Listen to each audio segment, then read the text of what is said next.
ನಮಸ್ಕಾರ ಎಲ್ಲರಿಗೂ. ಮಾಲ್ವಿಕಾ ಸ್ಪಿರಿಚುವಲ್ ಚಾನೆಲ್ಗೆ ಸ್ವಾಗತ. ಇಂದಿನ ವಿಡಿಯೋ ಗುರುಚರಿತ್ರೆಯ 21ನೇ ಅಧ್ಯಾಯದ ಮೇಲೆ. ಶ್ರೀ ಗುರುಭ್ಯೋ ನಮಃ. ಒಂದಾನೊಂದು ಕಾಲದಲ್ಲಿ ಶಿರೂಲಿನಲ್ಲಿ ಗಂಗಾಧರ್ ಎಂಬ ವೇದಿಕ ಬ್ರಾಹ್ಮಣ ವಾಸಿಸುತ್ತಿದ್ದ. ಅವನ ಪತ್ನಿ ಶ್ರದ್ಧೆ ಮತ್ತು ಒಳ್ಳೆಯ ಸ್ವಭಾವದವಳಾಗಿದ್ದಳು. ಅವರಿಗೆ ಮಕ್ಕಳಾಗಿರಲಿಲ್ಲ.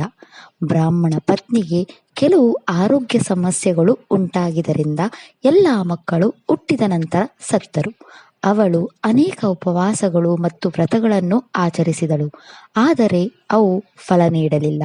ಕೆಲವು ಬ್ರಾಹ್ಮಣರು ಇದಕ್ಕೆ ಇಂದಿನ ಜನ್ಮದ ಪಾಪವೇ ಕಾರಣ, ಇಂದಿನ ಜನ್ಮದಲ್ಲಿ ಗರ್ಭಪಾತ ಮಾಡುವವರು ಸಂತಾನಹೀನರಾಗಿರುತ್ತಾರೆ, ಹಸು ಅಥವಾ ಕುದುರೆಯನ್ನು ಕೊಂದು ಪರರ ಸಂಪತ್ತನ್ನು ಕಸಿದುಕೊಳ್ಳುವವರಿಗೆ ಮುಂದಿನ ಜನ್ಮದಲ್ಲಿ ಅನೇಕ ಸಮಸ್ಯೆಗಳು ಎದುರಾಗುತ್ತವೆ ಎಂದು ಹೇಳುತ್ತಾ ಇದ್ದರು.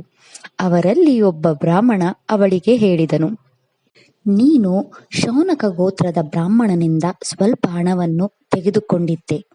ಅವನು ನಿನ್ನನ್ನು ಅನೇಕ ಬಾರಿ ಹಣವನ್ನು ಹಿಂತಿರುಗಿಸುವಂತೆ ಕೇಳಿದನು. ಕೊನೆಗೆ ಅವನು ಆತ್ಮಹತ್ಯೆ ಮಾಡಿಕೊಂಡನು. ಅವನ ಆತ್ಮವು ಇನ್ನೂ ಶಾಂತಿಯನ್ನು ಹೊಂದಿಲ್ಲ ಮತ್ತು ಅವನು ನಿಮ್ಮ ಆಸೆಗಳನ್ನು ಪೂರೈಸಲು ಅನುಮತಿಸುವುದಿಲ್ಲ. ಬ್ರಾಹ್ಮಣ ಮಹಿಳೆಯು ಇದನ್ನು ತಿಳಿದು ಬಹಳ ದುಃಖಿತಳಾದಳು. ಈ ತೊಂದರೆಯಿಂದ ಪರಿಹಾರವನ್ನು ಪಡೆಯಲು ಬ್ರಾಹ್ಮಣನಿಗೆ ಪರಿಹಾರವನ್ನು ಸೂಚಿಸುವಂತೆ ವಿನಂತಿಸಿದಳು. ಬ್ರಾಹ್ಮಣ ಹೇಳಿದ. ಬ್ರಾಹ್ಮಣನ ಮರಣದ ನಂತರ ಅವನ ಮರಣದ ವಿಧಿಗಳನ್ನು ನಡೆಸಲಾಗಲಿಲ್ಲ. ನೀವು ಹೋಗಿ ಕೃಷ್ಣಾ ನದಿಯ ದಡದಲ್ಲಿ 1 ತಿಂಗಳ ಉಪವಾಸ ಮಾಡಿ, ಪಾಪ ವಿನಾಶಿನಿಯಲ್ಲಿ ಸ್ನಾನ ಮಾಡಿ, 7 ದಿನಗಳ ಕಾಲ ಔದಂಬರ ವೃಕ್ಷವನ್ನು ಪೂಜಿಸಿ, ಶ್ರೀ ಗುರುಗಳ ಪಾದಿಕೆಗಳಿಗೆ ಅಭಿಷೇಕ ಮಾಡಿ, ಕಾಮ್ಯ ತೀರ್ಥದಲ್ಲಿ ಸ್ನಾನ ಮಾಡಿ ಮತ್ತು ಶೌನಕ ಗೋತ್ರದ ಬ್ರಾಹ್ಮಣನಿಗೆ 100 ರೂಪಾಯಿಗಳನ್ನು ನೀಡಿ ಮತ್ತು ಬ್ರಾಹ್ಮಣನ ಮರಣದ ವಿಧಿಗಳನ್ನು ಆಚರಿಸಿ, ಆಗ ಶ್ರೀ ಗುರುಗಳು ನಿಮ್ಮನ್ನು ರಕ್ಷಿಸುತ್ತಾರೆ ಎಂದು ಆ ಬ್ರಾಹ್ಮಣ ಸ್ತ್ರೀಗೆ ಹೇಳಿದನು. ಬ್ರಾಹ್ಮಣನು ಅವಳಿಗೆ ಹೇಳಿದನು, ಶ್ರೀ ಗುರುಗಳು ಯಾವಾಗಲೂ ಔದಂಬರ ವೃಕ್ಷದಲ್ಲಿ ವಾಸಿಸುತ್ತಾರೆ. ಅವರು ತನ್ನ ಭಕ್ತರನ್ನು ಎಲ್ಲ ದುಃಖಗಳಿಂದ ರಕ್ಷಿಸುತ್ತಾನೆ. ಶ್ರೀ ಗುರುಗಳ ಸಲಹೆಯ ಮೇರೆಗೆ ನಿಮ್ಮ ಪರಿಸ್ಥಿತಿಗೆ ಅನುಗುಣವಾಗಿ ಹಣವನ್ನು ಖರ್ಚು ಮಾಡಿ. ಬ್ರಾಹ್ಮಣ ಮಹಿಳೆ ಕೃಷ್ಣಾ ನದಿಗೆ ಹೋದಳು. ಪಾಪ ವಿನಾಶಿನಿಯಲ್ಲಿ ಸ್ನಾನ ಮಾಡಿ ಔದಂಬರ ಮರಕ್ಕೆ ಪ್ರದಕ್ಷಿಣೆ ಹಾಕಿದಳು. ಕಾಮ್ಯ ತೀರ್ಥದಲ್ಲಿ ಸ್ನಾನ ಮಾಡಿ ಶ್ರೀ ಗುರುಗಳ ಪಾದಿಕೆಗಳನ್ನು ಪೂಜಿಸಿ ಉಪವಾಸವನ್ನು ಆಚರಿಸಿದಳು. 3 ದಿನಗಳ ನಂತರ ಶೌನಕ ಗೋತ್ರ ಬ್ರಾಹ್ಮಣ ಅವಳ ಕನಸಿನಲ್ಲಿ ಬಂದು ಅವಳನ್ನು ತಳ್ಳಲು ಪ್ರಾರಂಭಿಸಿದನು. ಅವಳು ತಕ್ಷಣ ಔದಂಬರ ವೃಕ್ಷದ ಆಶ್ರಯ ಪಡೆದಳು. ಶ್ರೀ ಗುರುಗಳು ಕಾಣಿಸಿಕೊಂಡು, ಬ್ರಾಹ್ಮಣ ಮಹಿಳೆಯನ್ನು ಏಕೆ ಹೊಡೆಯುತ್ತಿದ್ದೀಯಾ ಎಂದು ಆ ಬ್ರಾಹ್ಮಣನಿಗೆ ಕೇಳಿದನು. ಆಗ ಆ ಬ್ರಾಹ್ಮಣನ ಹೇಳಿದ ಮಾತುಗಳನ್ನು ಕೇಳಿದ ಶ್ರೀ ಗುರುಗಳು ಹೇಳಿದರು, ನೀನು ನನ್ನ ಭಕ್ತರಿಗೆ ಕಿರುಕುಳ ನೀಡಿದರೆ ನಾನು ನಿನ್ನನ್ನು ಶಿಕ್ಷಿಸುತ್ತೇನೆ. ಈ ಬ್ರಾಹ್ಮಣ ಮಹಿಳೆ ನಿನಗೆ ಏನು ಅರ್ಪಿಸಿದರೂ ಅದನ್ನು ಸ್ವೀಕರಿಸಿ ಅವಳನ್ನು ಬಿಟ್ಟುಬಿಡು. ಅವಳನ್ನು ಮತ್ತೆ ಕಿರುಕುಳ ಮಾಡಬೇಡ ಎಂದು ಗುರುಗಳು ಅವನಿಗೆ ಹೇಳಿದರು. ಬ್ರಾಹ್ಮಣನ ಆತ್ಮವು ಶ್ರೀ ಗುರುಗಳಿಗೆ ನಮಸ್ಕರಿಸಿ, ನಾನು ನಿಮ್ಮನ್ನು ನೋಡುವುದು ನನ್ನ ಅದೃಷ್ಟ. ನಾನು ನಿಮ್ಮ ಆದೇಶದಂತೆ ನಡೆದುಕೊಳ್ಳುತ್ತೇನೆ. ಅವನು ಗುರುವನ್ನು ದಯಮಾಡಿ ಕೇಳಿದನು, ನನ್ನನ್ನು ಮುಕ್ತಗೊಳಿಸಿ ಎಂದು ಕೇಳಿದನು. ಶ್ರೀ ಗುರುಗಳು ಬ್ರಾಹ್ಮಣ ಮಹಿಳೆಗೆ ಹೇಳಿದರು, ನೀನು ದಾನವಾಗಿ ಹೊಂದಿರುವ ಹಣವನ್ನು ಬ್ರಾಹ್ಮಣನ ಆತ್ಮದ ಹೆಸರಿನಲ್ಲಿ ಕೊಡು. ಶ್ರೀ ಗುರುಗಳು ಆತ್ಮಕ್ಕೆ ಹೇಳಿದರು, 10 ದಿನಗಳ ಆಚರಣೆಗಳ ನಂತರ ನೀನು ಈ ಜೀವನದಿಂದ ಮುಕ್ತನಾಗುತ್ತೀಯ. ಬ್ರಾಹ್ಮಣ ಮಹಿಳೆಯು ಔದಂಬರ ವೃಕ್ಷವನ್ನು 7 ದಿನಗಳ ಕಾಲ ಪೂಜಿಸಿದಾಗ ಶ್ರೀ ಗುರುಗಳು ಅವಳ ಕನಸಿನಲ್ಲಿ ಬಂದು ಹೇಳಿದರು, ನಿಮ್ಮ ಪಾಪಗಳೆಲ್ಲವೂ ಮಾಯವಾಗಿವೆ. ನೀನು ಈಗ ಪುತ್ರರು ಮತ್ತು ಪುತ್ರಿಯರನ್ನು ಹೊಂದುವಿರಿ. ಅವರು ದೀರ್ಘ ಆಯುಷ್ಯವನ್ನು ಹೊಂದಿರುತ್ತಾರೆ. ಅವಳು 10 ದಿನಗಳ ಕಾಲ ಶ್ರೀ ಗುರುಗಳು ಹೇಳಿದಂತೆ ನಡೆದುಕೊಂಡಳು. ಅವಳ ಬ್ರಹ್ಮಹತ್ಯ ಪಾಪವು ನಾಶವಾಯಿತು ಮತ್ತು ಬ್ರಾಹ್ಮಣನ ಆತ್ಮವು ಚೈತನ್ಯದಿಂದ ಮುಕ್ತವಾಯಿತು.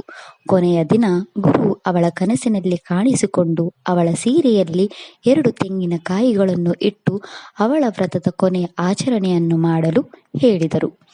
ಬ್ರಾಹ್ಮಣ ದಂಪತಿಗಳು ಶ್ರದ್ಧಾಭಕ್ತಿಯಿಂದ ಶ್ರೀಗುರುಗಳನ್ನು ಪೂಜಿಸಿದರು. ಶ್ರೀಗುರುಗಳು ಅವರ ಮುಂದೆ ಕಾಣಿಸಿಕೊಂಡು ಬ್ರಾಹ್ಮಣ ಮಹಿಳೆಗೆ ಕಾಲಕ್ರಮೇಣ 2 ಗಂಡು ಮಕ್ಕಳು ಜನಿಸಿದರು. ಮೊದಲ ಮಗನ ಉಪನಯನ ಸಮಾರಂಭವನ್ನು ಸರಿಯಾಗಿ ಆಚರಿಸಲಾಯಿತು. ಆದರೆ ಹುಡುಗ ಜ್ವರದಿಂದ ಅಸ್ವಸ್ಥನಾದನು ಮತ್ತು ತೀವ್ರ ನೋವಿನ ನಂತರ ಹುಡುಗ 3ನೆಯ ದಿನದಲ್ಲಿ ಮರಣ ಹೊಂದಿದನು. ಪೋಷಕರು ದುಃಖದಿಂದ ಅಳಲು ಪ್ರಾರಂಭಿಸಿದರು. ಬ್ರಾಹ್ಮಣಿ ಮಹಿಳೆಯು ಹೇಳಿದಳು, ಶ್ರೀ ಗುರುಗಳೇ, ನೀವು ಸತ್ಯ ಮತ್ತು ನೈಜ ವಸ್ತುಗಳ ದಾನಿ. ನಾನು ನಿಮ್ಮ ಮಾತನ್ನು ನಂಬಿದ್ದೇನೆ.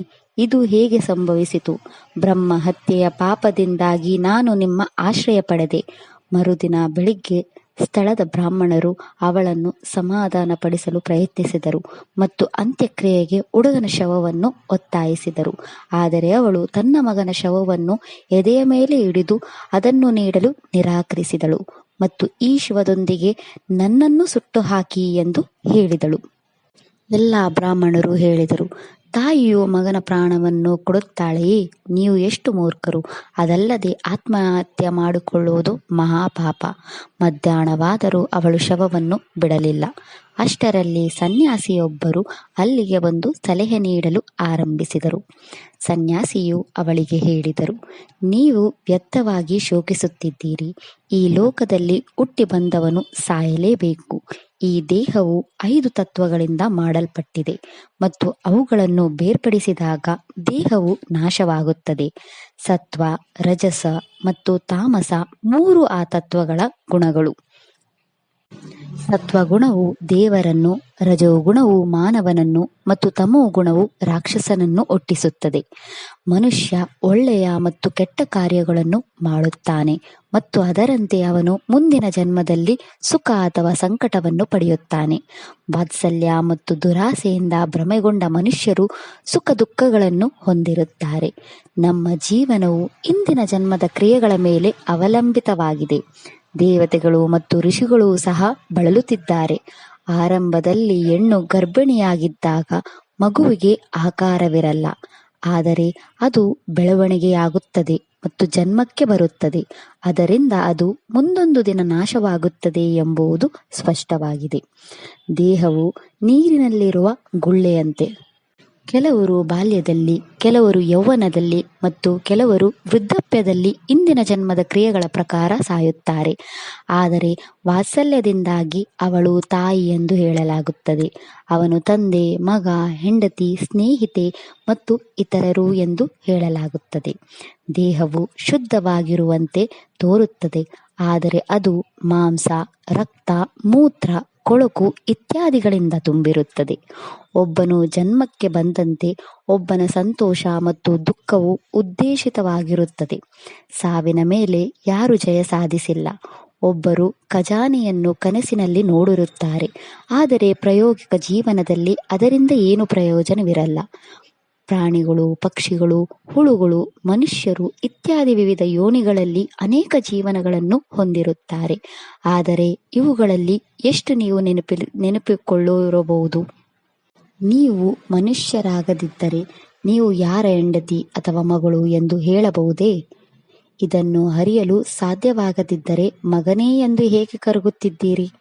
ನೀನು ಶವವನ್ನು ಬ್ರಾಹ್ಮಣರಿಗೆ ಅಂತ್ಯಕ್ರಿಯೆಗೆ ಕೊಡು. ಸನ್ಯಾಸಿಯ ಸಲಹೆಯನ್ನು ಕೇಳಿದ ಬ್ರಾಹ್ಮಣ ಸ್ತ್ರೀಯು ಹೇಳಿದಳು, ನೀವು ನನಗೆ ಸಲಹೆ ನೀಡಿದ್ದೀರಿ, ಆದರೆ ನನಗೆ ತೃಪ್ತಿಯಿಲ್ಲ ಮತ್ತು ಅದೃಷ್ಟವು ಬದಲಾಗದಿದ್ದರೆ ದೇವರನ್ನು ಏಕೆ ಆರಾಧಿಸಬೇಕು? ಕಬ್ಬಿಣದ ಸ್ಪರ್ಶದಿಂದ ಚಿನ್ನವಾಗಿ ರೂಪಾಂತರಗೊಳ್ಳದಿದ್ದರೆ ಅದರ ಮಹತ್ವವೇನು? ದುರದೃಷ್ಟವಶತ ನಾನು ಶ್ರೀಗುರುವನ್ನು ಆರಾಧಿಸಿದ್ದೇನೆ. ಒಬ್ಬರಿಗೆ ಜ್ವರ ಬಂದರೆ ವೈದ್ಯರ ಬಳಿ ಹೋಗಿ ಅವರ ಔಷಧಿಯಿಂದ ಪರಿಹಾರ ಪಡೆಯುತ್ತಾರೆ.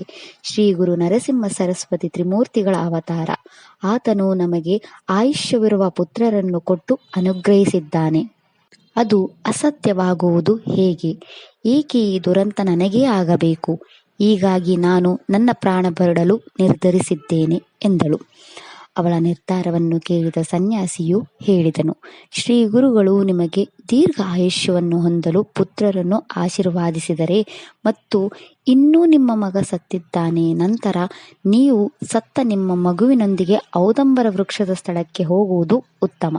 ಅವರ ಮಾತನ್ನು ಕೇಳಿ ತನ್ನ ಮಗನ ಶವವನ್ನು ಬೆನ್ನಿಗೆ ಕಟ್ಟಿಕೊಂಡು ಔದಂಬರ ವೃಕ್ಷದ ಬಳಿಗೆ ಆ ಬ್ರಾಹ್ಮಣ ಮಹಿಳೆ ಹೋದಳು. ಗುರುಪಾದುಕೆಗಳ ಮೇಲೆ ತನ್ನ ತಲೆಯನ್ನು ಹೊಳೆದು ದುಃಖಿಸತೊಡಗಿದಳು. ರಾತ್ರಿ ಸಮೀಪಿಸುತ್ತಿದ್ದಂತೆ ಬ್ರಾಹ್ಮಣರು ಮತ್ತೆ ಮೃತದೇಹವನ್ನು ಕೇಳಿದರು, ಆದರೆ ಅವಳು ಕೊಡಲು ನಿರಾಕರಿಸಿದಳು. ಬ್ರಾಹ್ಮಣರು ಹೇಳಿದರು, ನಾಳೆ ದೇಹವು ಕೊಳಕು ವಾಸನೆಯನ್ನು ಹೊರಸೂಸುತ್ತದೆ ಮತ್ತು ನಂತರ ಅವಳು ಅದನ್ನು ನೀಡಬೇಕಾಗುತ್ತದೆ. ಹೀಗೆ ಹೇಳುತ್ತಾ ಬ್ರಾಹ್ಮಣರು ಮನೆಗೆ ಹೋದರು. ಅಲ್ಲಿಯ ಬ್ರಾಹ್ಮಣ ದಂಪತಿಗಳು ಮಾತ್ರ ಉಳಿದುಕೊಂಡರು. ನಂತರ ಮಧ್ಯರಾತ್ರಿಯ ನಂತರ ಅವರಿಬ್ಬರು ನಿದ್ರೆಗೆ ಜಾರಿದರು.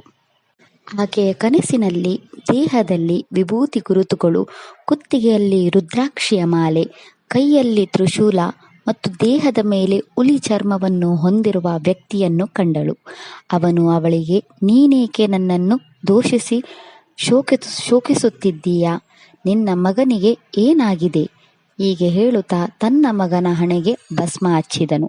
ಅವನು ಹುಡುಗನ ಬಾಯಿಯನ್ನು ತೆರೆದನು ಮತ್ತು ಅವನ ಬಾಯಿಯಿಂದ ಗಾಳಿಯನ್ನು ಊದಿದನು. ಹೀಗಾಗಿ ಅವನ ದೇಹದಲ್ಲಿ ಆಮ್ಲಜನಕ ತುಂಬಿತು. ಹುಡುಗ ತನ್ನ ಕೈಕಾಲುಗಳನ್ನು ಚಲಿಸಲು ಪ್ರಾರಂಭಿಸಿದನು ಮತ್ತು ಜೀವಕ್ಕೆ ಬಂದನು. ಮೊದಮೊದಲು ಅವಳಿಗೆ ಭಯವಾಯಿತು.